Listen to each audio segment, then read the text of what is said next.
when I first started talking to Niki about the story and the script, and she is a very passionate person, and how she really wanted this film to be centred on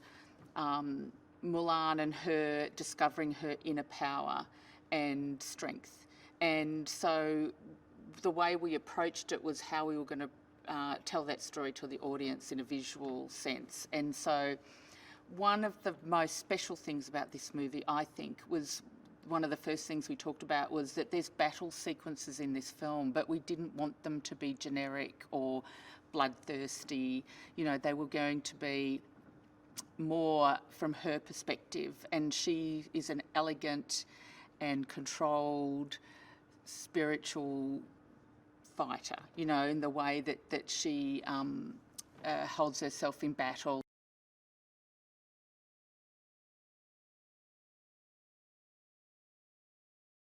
Niki and I would watch, do tests and look at, you know, paintings and other Chinese cinema and photography, but it also just comes from an emotional way of representing what's going on for her to an audience, and how do we do that? And so it's not purely technical, if you know what I mean. It was like we would try different glass and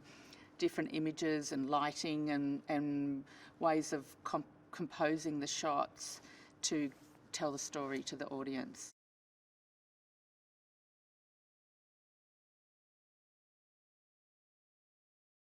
The film has a huge scope and scale, and but I think for me it's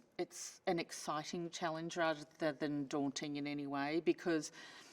it's like I just have to think of things bigger and more organised, because we have huge crews and we've got 2-3 units running, and just being on top of all that and having a consistency in the look of the film, but on a big scale, controlling the light, having